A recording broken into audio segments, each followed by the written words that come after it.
salty Gulf Coast to the rolling high plains, to the piney woods in the east.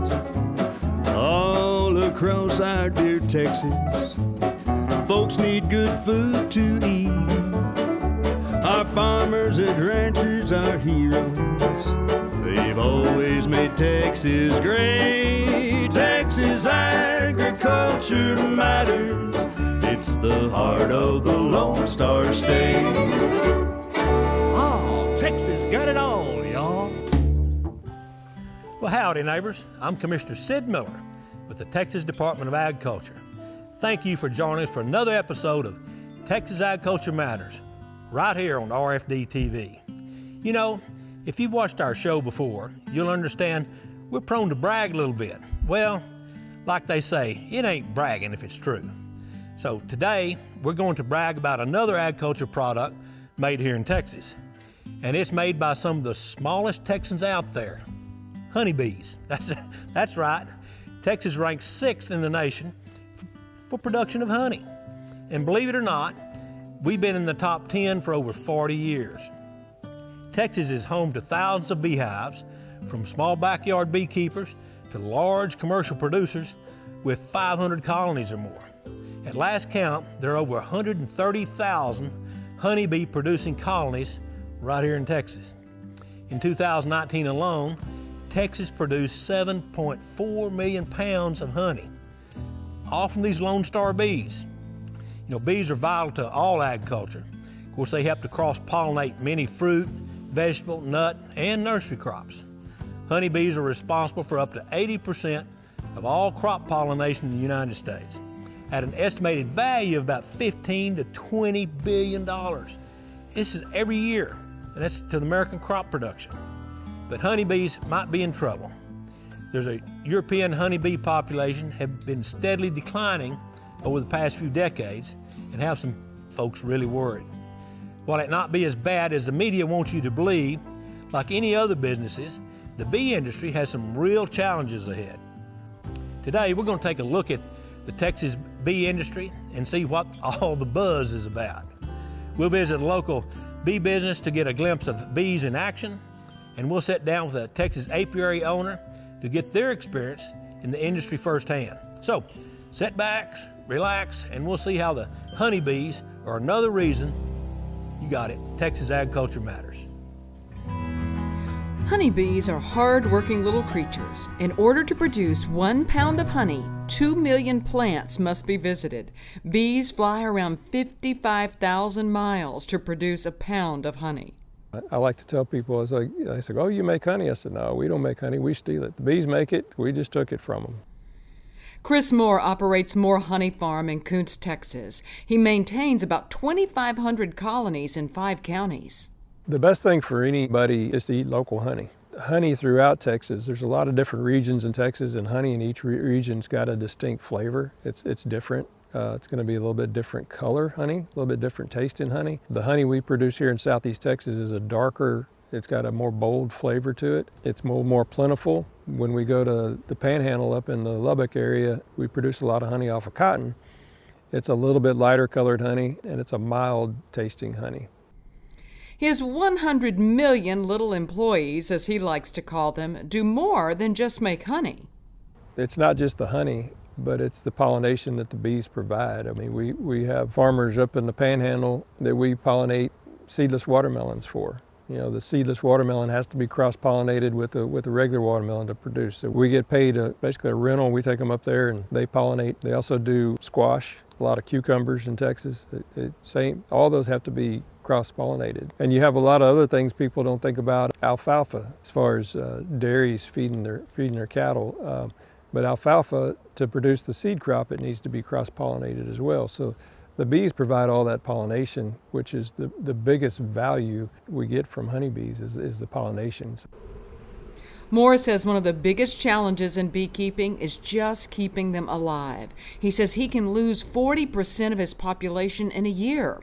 He says in order for bees to thrive, there must be great locations for their hives. Finding good out-of-the-way locations to keep bees that has plenty of natural forage property is continually sold and developed, and and you lose that in a lot of areas. You know, our shop used to be on the southeast side of Houston, and Houston kept growing and growing and growing, and now most all the pastures where we had bees 20 years ago are now apartment complexes or subdivisions or shopping developments. It makes it hard to keep bees when there's not a good place to put them. So Moore's beekeeping operation also includes the bottling of the honey. Each year they extract the sweet nectar and store it. When we store the honey at 55 degrees, it's similar to putting food in a freezer. It preserves that food, keeps that color and that taste like fresh honey that's just been extracted. So we're storing hundreds of barrels of honey in our warehouse that is crystallized. We pull it out and we have a warming blanket set about 108 degrees, and we'll leave that blanket on there for several days and melt that honey back to liquid. And that golden liquid is then sold mostly in southeast Texas, so it can honestly be marketed as local, unfiltered honey. The bees do all the work. We provide them a good place to live. In Kuntz, Texas, I'm Tammy Arender for Texas Agriculture Matters.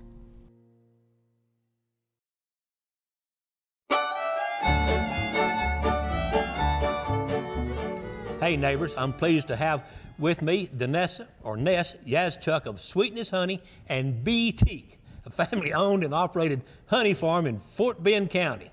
Danessa and her husband Brent manage about 250 hives and produce a wide range of products from, of course, raw honey, honeycomb, candles, and a lot more. And they're a proud Go Texan member. Danessa, thanks for being on the show. Thank you. And sharing with us today. Tell us about your background and how did you and your husband get started in the beekeeping business? Yeah, so first of all, thank you for inviting us to the show. We're really pleased and honored to be here, so thank you very much. It's great to meet you. So my fascination with honeybees started when I was a young kid. I was 8 years old, and I would, every spring, our bushes in our yard would be covered with bees, and I was just fascinated, and I would go and catch and release and get stung many times. Oh, wow. But it never stopped me. I knew from that point on that I wanted to do something with bees. Back then, I didn't really know what a beekeeper was or what beekeeping entailed. And so it was just something that was always in the back of my mind. Many years later and many different adventures later, I was working on my laptop in bed, and I just sat up and told my husband, I think I want to be a beekeeper. And that was the beginning of it. He looked at me with shock and like I had grown a third eye, and that was the beginning. And so I started researching as much as I could on honeybees and reading as many books, and found a mentor. I joined the local Fort Bend Bee Club and went from there. Well, that's great. You know, obviously you've been in it long enough now, 6 years plus.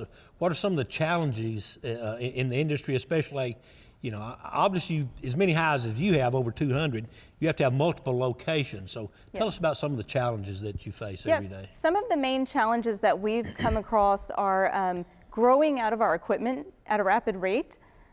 We've always seemed to run out of space, and we went from having a 6-frame honey extractor, and now we're at a 62-frame honey extractor. So that's a constant challenge as well. Well, you know, I'm sitting here thinking about, you know, everybody wants to know, as a Texan, you know, how many head of cattle do you own? How many horses do you own? So I'm doing a little cowboy logic here, and you have over 200 hives, about 60,000 bees per hive. So that means you have over 12 million head of livestock. You're one of the biggest livestock owners I think I know. You know, I see that y'all, you know, do a wide variety of products, right? It's not just honey. You've got other things. So talk a little bit about, other than just your raw honey, what products y'all produce. Yeah, so there are a lot of byproducts that come from the beehives. Everything from not just the honey, raw honey, also beeswax, pollen, propolis, royal jelly, to name a few. So we want to offer products to people that reach, there's something for everyone. It reaches everybody. So we get calls all the time, because we're the Department of Agriculture, about bees and rescue bees and how do we get rid of them. So tell us about your rescue. You have a rescue service, I think. Yes. Tell us a little bit about what that means and why it's important. Yeah, so the honeybee rescue operation that we provide, when I first started beekeeping, I had a lot of people come to me and ask me, well, you're a beekeeper, I have bees in my house, can you remove them? And I said, well, I've never done that, but I'll try, you know. So we would go in and do professional bee removals so that the bees are not going to be sprayed by exterminators. So we would go in and safely remove the bees and relocate them to one of our apiaries. Well, that's interesting because I actually have a beehive in my house. I was wondering how to get rid of it, so I may be calling you. All right. Folks, we'll take a quick break. We'll be back with more from Nessa Yazchuk of Sweetness Honey, Bee-Teak. Be here, right here on Texas Agriculture Matters. We'll be right back.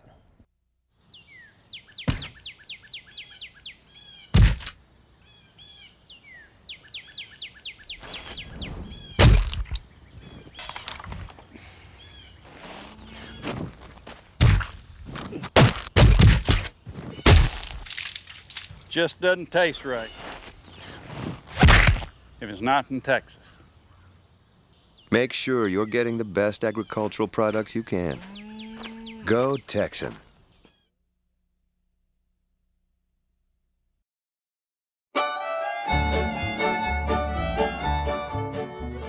Welcome back, folks, to Texas Agriculture Matters. I'm your Texas Agriculture Commissioner, Sid Miller.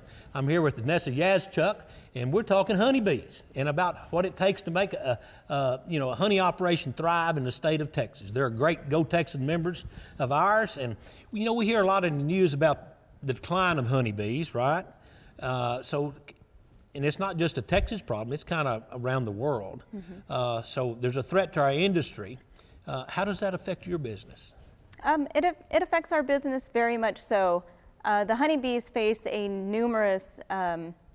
number of problems, such as colony collapse disorder, loss of habitat, the use of pesticides and herbicides. It's really important. That's why at the Texas Department of Agriculture, we developed a pollinator protection program just for that. People don't know that a hive only lives, about 3 years. Mm-hmm. So we naturally lose about 33% of our bees every year. Right. So, but that doesn't really get told in the media. It's a much uglier story. Mm-hmm. So yes. Tell us what you do, or a little bit more about the Africanized bees, how they get in and mess up a hive, or the colony collapse, and some of those perils that are involved in the industry. Yeah, so Africanized bees are a bigger problem here in South Texas for beekeepers. There's really no way of telling which bees are Africanized and which are not. They look the same. You would actually have to send them off to a lab to be able to tell which one is an Africanized bee. Until they come after you, Until right? they come after you. but bees are defensive regardless, so Sure. It's really hard to distinguish the two. But that's not such a concern for beekeepers as much these days. Some of our biggest problems are parasites. We have the Varroa destructor, which beekeepers, it's called the Varroa mite. And these are very dangerous for hives. They attach to the undeveloped bee larvae and feed on the bee larvae, and it causes the colony, as they emerge, it causes the colony to just have a lot of health problems and defects, which in turn decreases the population of the hive, and they just don't do well after that. And of course, we got new threats on the horizon, the murder hornets and other things coming along. Like many other ag producers, we turn to other sources of income, one being agritourism across our state to bring in extra money. So I see you got a way folks can see beekeeping up close. Yep. People may not know about that. Tell us about that. Yeah, we do. So we started this Be a Keeper program to where we can bring people right out to the apiaries to see our bees. They get to don a bee suit, light up a smoker, open up a beehive, and see the bees in action. Oh, wow. So it's a lot of fun, and it's very educational. Whether the family or people want to become a beekeeper or not, they still can just go out and see what it's like to be a beekeeper and check out bees. So let's talk about that a little bit. So somebody comes out and they see your operation, they go, oh, I'd like to have a couple of 3 hives in my place. So what kind of advice would you give someone that would just be starting out, like a beginner that knows absolutely nothing? Yeah, definitely. Do your homework. Read as much as you can. There's lots of great beekeeping books out there. You can go online and find some pretty good resources as well. Join your local bee associations and find a mentor. That's great advice. Very, Yeah. very good advice. Well, thank you for. So, this same question I ask everybody that's on my show, and being in the beekeeping business, it's probably nothing as important as pollination of our crops. You know, about 90% of our crops require some type of pollination. It's true. Whether it be fruits or nuts or cantaloupes or watermelons, almonds, the whole deal. So I want to know why you think Texas agriculture matters. Texas agriculture definitely matters. It matters from the food we eat to the clothes we wear to the fuel in our vehicles. It all depends on Texas agriculture. 1 in every 7 Texans work in a agricultural related job, and 98.5% of those operations are run by Texas individuals and Texas families. That's true. That's great. You know, the 2% of us feed the other 98%. Exactly. So agriculture is pretty important to those other 98%. Yeah. Actually, the 100%. So thank you for being on our show today. Thank you. You've been a great guest. Thank you. Thank you for what you do to keeping all of our crops pollinated and honey on the table. And thank you and your husband. And it's a great family operation. We're proud that y'all are part of our Go Thank Texan you. family. Now, friends, let's take a look at another great Texas-based business, another Go Texan partner. For over 20 years, the Texas Department of Agriculture's Go Texan program has helped promote products made right here in the Lone Star State. From boots to salsa, Go Texan members make the best stuff on earth. Now, friends, let's take a look at one of these fine Texas businesses and why they are Go Texan proud. Go Texan every day. Handmade products, high quality products. Texas is known for that. We always do things bigger and better. And we do have customers that come from around the world that come in and buy our products that they're proud to take home with them, especially products that are made in Texas. We've been in business for 98 years this year, still in the same family, and we still hand make our boots and our saddles the same way we've made them for those 98 years, started by M.L. Eddy in 1922.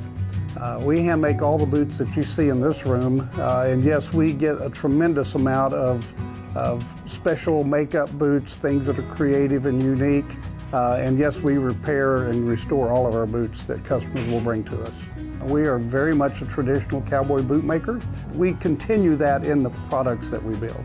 The customer gets to create the style and the design that they like. We don't follow the fashion trends like a lot of companies do. We are very much a traditional cowboy boot maker. We have such a loyal customer base that certainly comes into our shop or certainly calls us to do business. They order by phone or internet. They can reach us any way they would like to order products that we have that information already on hand for them. From the moment the customer comes in and begins to be measured, our number one theme is about fit. Certainly want to build a beautiful boot to fit the desire of the customer, but the fit is the most important part of our boot. Whereas most companies have inserts built into their boots, so that helps create that fit. Our boot, that fit is built into the boot. Yeah, we also have been making handmade saddles in this shop since 1941 when we opened this shop. We're just now beginning the process of a new saddle that's going in. This will be a roper, and it's already got the ground seat built into it. We just added that in over the last couple of days. We start out with the raw tree, then we begin to add the layers of leather and the different components that are in the saddles. And then over here you'll see a saddle that we're currently restoring for a customer. Boy, when we got this in, it was in a real mess. This saddle here was probably built in the early 40s. And we've had this saddle in other times to do repair, re-wool, put new wool on the skirts, which is what we've done here. And we're going to put new strings on it. And once he goes to reassembly, everything will come back looking and feeling like it's that good old saddle that they brought in, that they've been riding for a long, long time. Our company actually was through the saddle making portion of it, boots to follow. The foundation of a saddle is the tree, and that's one of the most important parts. It's just like the boot last that the boot is made on. Well, the tree is the real foundation of the saddle. So we start with a raw tree and begin to build that saddle, all hand-cut leathers. We're not pattern cut, we're not die cut. We do everything by hand in our saddle shop. The cattle drive drives so many people here. The stockyards drive so many people here. We're fortunate to be on the corner of Main Exchange and the stockyards, so that's certainly something I think people will identify with. Well, when the opportunity came, and with Sid Miller, he's such a promoter of our state, and we're so proud to get to be a part of the Go Texan program. We just want to be involved in that. We're proud of our heritage here in Fort Worth and in all of Texas. Our company is an older company, and so we want to be a part of the Go Texan program. The world is fed and supported by what we do here in Texas, as in many other states as well. But Texas is certainly a huge contributor to the economy of the world, whether it be in cattle or the equine industry, or in the retail stores such as Letty's here at Main and Exchange and the Fort Worth Stockyards. My name is Mark Dunlap. I'm Vice President of ML Letty's, and I am Go Texan proud.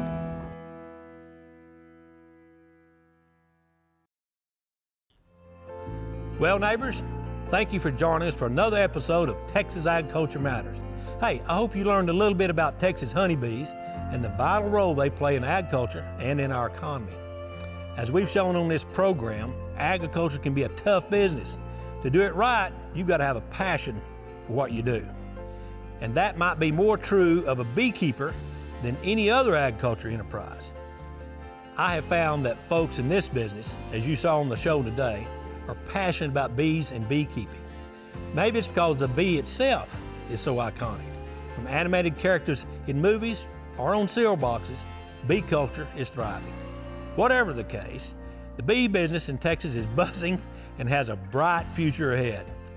Wherever you may be, as always, I'd like to close by saying thanks to every Texas farmer and rancher who works from sunrise to sunset to provide the food and fiber we all need and help keep our rural heritage alive. Finally, here's today's cowboy logic. Words are like bees. They can either create honey or leave a sting. Choose carefully.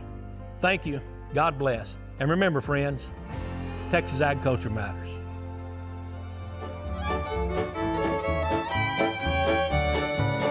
From the salty Gulf Coast to the rolling high plains, to the piney woods in the east, all across our dear Texas, folks need good food to eat. Our farmers and ranchers are heroes.